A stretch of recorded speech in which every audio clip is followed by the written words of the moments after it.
श्रीमद् भागवत की कथा देवताओं को भी दुर्लभ, अगर देवताओं को भी सुननी है ये कथा तो उनको स्वर्ग छोड़कर पृथ्वी पर आना पड़ेगा, तभी वो सुन पाएंगे। स्वर्ग में कथा नहीं है, श्रीमद् भागवत में लिखा है स्वर्गे सत्य च कैलास है, कहीं भी भागवत की कथा नहीं है। हाँ, कथा सुननी है तो पृथ्वी पर ही आना पड़ेगा।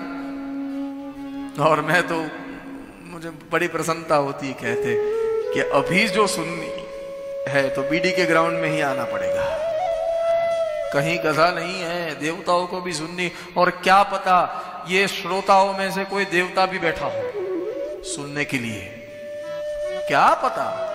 हाँ, कोई ऐसा व्यक्ति बैठा हो जो मनुष्य ना हो, जो देव हो, और उसको सुनने की इच्छा हो तो वो रूप धारण करके बैठा भी हो सकता है, नकारा नहीं जा सकता कुछ भी ना, क्योंकि देवताओं को दुर्लभ है ये कथा।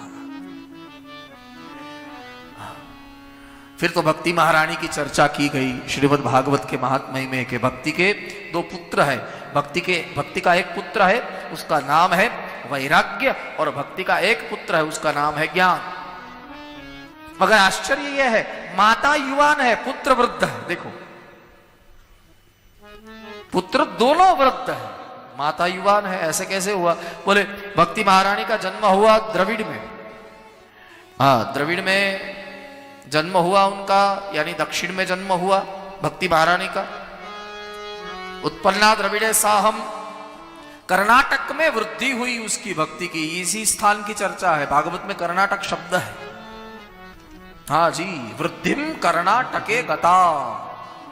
श्रीमद् भागवत में 5000 साल पहले भगवान व्यास ने कर्नाटक शब्द लिखा है, वृद्धिम कर्नाटके। भक्ति महारानी जब नारद जी से बात करती है तब कहती है कि मेरा जन्म द्रविड़ में हुआ, यानी दक्षिण में हुआ, और मेरी वृद्धि कहां हुई? बोले कर्नाटके।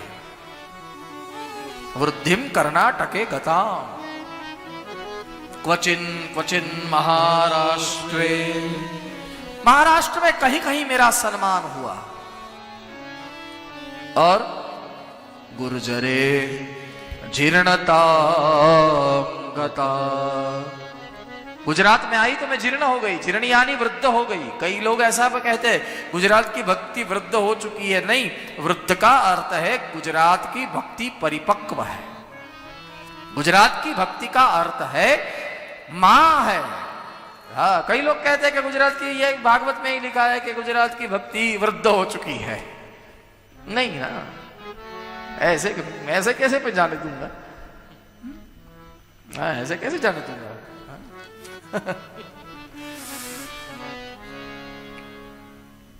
फिर क्या हुआ?